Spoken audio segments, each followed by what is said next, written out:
Жылы сөйлесең, жылан інінен шығады. Жақсы әйел жаман еркекті ер қылады. Жаман еркек жақсы әйелді жер қылады.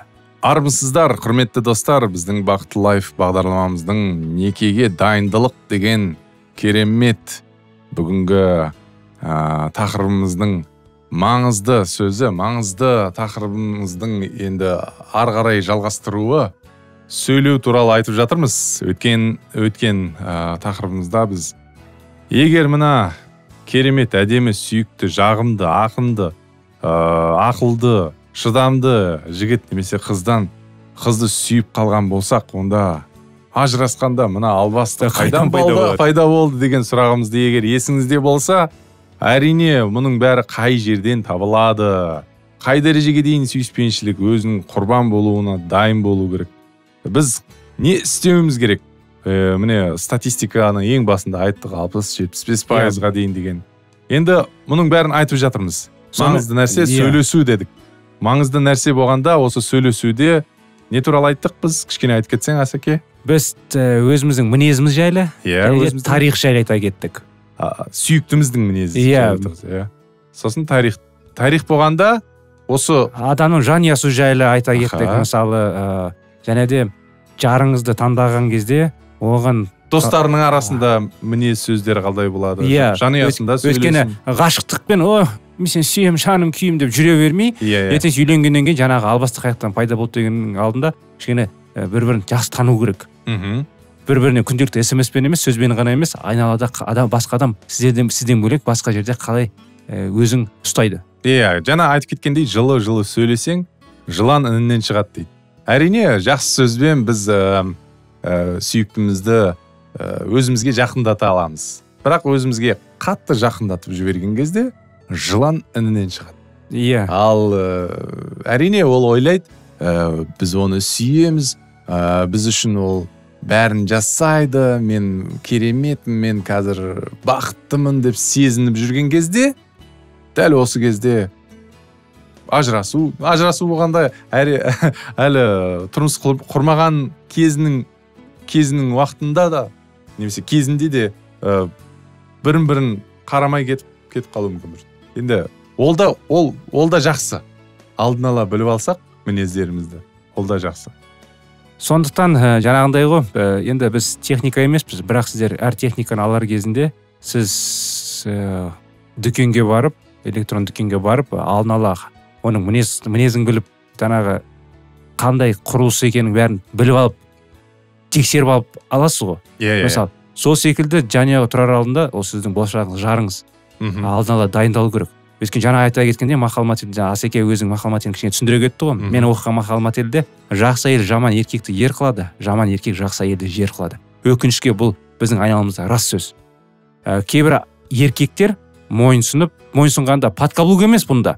Кейбір адамдар мен подкаблук болғым келмейді дейді, өзің мінезін қатты көрсетіп, сонымен бұл ештеңеге алып келмейді да, ажырасады. Өкінішке орай жаңа статистикаға қайттан оралатын болсақ, әйел ажырасқан болып, әсіресе егер бала болса, бала әкесіз өседі кейін. Сонымен бұл жерде подкаблук емес, расында да әйеліңізді сыйлап, онымен бірге болсаңыздар, сіз ер болып, кәдімгі керемет жанұя боласыз. Ал жаман еркек болсаңыз, әйелді жер қылып, ол не үйде де, не басқа жерде де бақытсыз болады. Бұдан басқа тағы уақыт таба алмау деген подтема бар бізде. Сөйлесу кезінде өздерімізге де, біздің сүйкімізге де уақыт табуымыз керек. Уақыт тапқанда енді қараңыз, әркім ұнатады, мысалы, жақсы киінуді, жақсы иіс шыққанды, егер бір мына қыз әдемі болса, оған қараймын, ол әдемі болмаса қарамаймын дегендей. Енді жігіттерге де солай. Егер уақыт таба алсақ, өздерімізге мына тазалықты сақтауымызға, жуынуға, шайынуға, нәскиіміз тесік болмауға, тағы басқа. Әрине біз өзімізге де ұнаймыз, сүйкімізге де ұнаймыз. Әрине, жаңа Асекеге кішкене қосыла кетсем, адамдар үйленіп болған соң үйде бір ескі киімдермен жүреді, жыртықпен, қалай болса жүреді да, бір-біріне енді қатты қалай көз бөлінбейді оған ше. Қолтықтарын. Сондықтан елдер кей кезде таңқалады, неге әйелім болмаса күйеуім сыртқа қарай бастайды деп. Үйден басталады. Сонымен бұл сырт жағынан қараса. Және де уақытты біз жаңағындай әңгімеге де бөлісуіміз керек. Егер бұл сырт жағын айтатын болсақ, ішіне келетін болсақ, сөйлесу бір-бірімен маңызды ма, Асеке? Маңызды емес пе? Өте маңызды. Егер сөйлесе алмасақ, онда қайда неге дейін келе аламыз? Иә.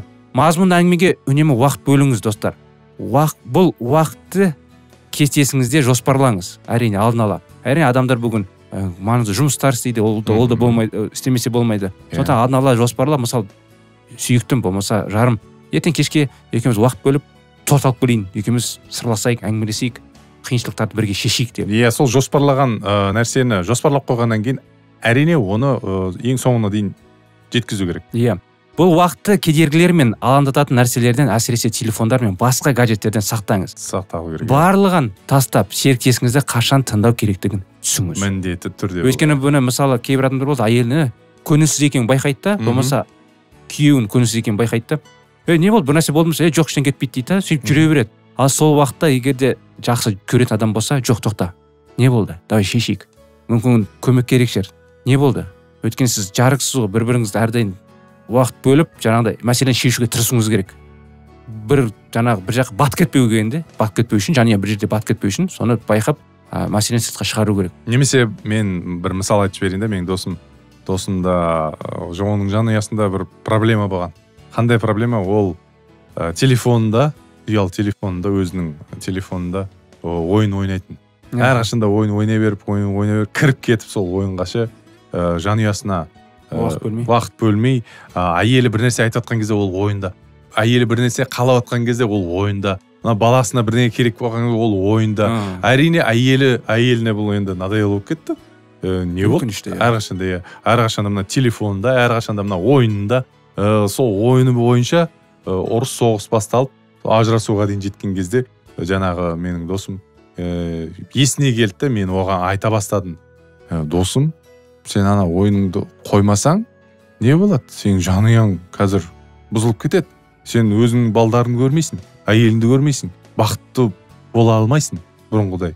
Бұл енді жанұяны құрдың ба? Бұл бітті деген сөз емес. Жанұяны құрып, оны ұстау керек. Мысалы, үйіңіз болса, үйіңіз шіріп, нетіп бастайды, егер оған қарамасаңыз, краскілемесеңіз, мына лампочкаларын қоймасаңыз, жарықтық болмайды.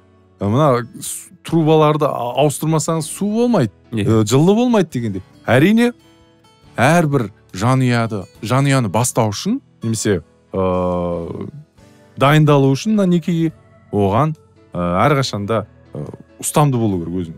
Сонымен келесі мәселе ол өз сезімдер туралы айта алмау. Жаңағы Асылбек айта кеткенде, жуынбау, носки тесік дегенде көп мәселелер бар ғой жанұяда. Егер олар сіз шешпесеңіз, ертең ол бара-бара үлкен мәселеге әдеп болып кетеді, кейін өсетті, кейін бір-біріңізді түсінбей, бір-біріңізді жеркеніп, албасты болып ажырасып кетесіздер. Оған жеткізбеу үшін біріңізбен сезімдеріңізді бөлісіңіздер. Ең басты, сол жыртық носкиді уақытылы айтқыңыз келсе айтыңыз да, соны сол уақытта шешсеңіз, ол өзгереді да, бірге бір-біріңізді өзгеруге тырысыңыздар. Өзгеріске емес, бірге өзгеруге. Келесі, бір-біріңді тыңдай алмау. Адамдар жиі расында бір-бірін тыңдай алмайды, уақыт бөле алмайды. Жаңа Асылбек айта кеткендей, расында баласы, әйелі келіп бір нәрсе айтатын болса, болмаса керісінше бір-бірін тыңдай алмайды. Сондықтан түсіне алмайды кейбіреулер. Мысалы, кішкене толығырақ айта кететін болсақ, тиімді тыңдау үйрену шынзандылыққа қажет етеді. Тиімді тыңдау мынаны білдіреді дейді. Серіктесіңіз не айтқысы келсе, соны айтуға мүмкіндік беріңіз. Өз тәжірибеңізді бір жаққа қойып, әлемді серіктесіңіздің көзіңізбен көруге тырысыңыз. Ол бізден басқаша ойлағанда немесе сезінгенде оны түсінуге тырысыңыз. Мінекей осындай некеге дайындықтың сөзге арналған тақырыбы, достар. Көп нәрселер айтылмады, бірақ әрине бұны тереңдеп айту үшін көптеу уақыт керек. Сондықтан маңызды нәрселерді айтып жатырмыз. Сондықтан осы сөздеріміздің, айтқан сөздің әр сөзімізге өте бекем болып, тыңдап, бізбен бірге болуыңызды, комментарияларыңызды, лайктарыңызды қоюыңызды сұраймыз, достар. Енді келесі тақырып қақтығыс деген тақырып күтеді сіздерге. Сол тақырыпқа дейін сау болыңыздар. Сау болыңыздар.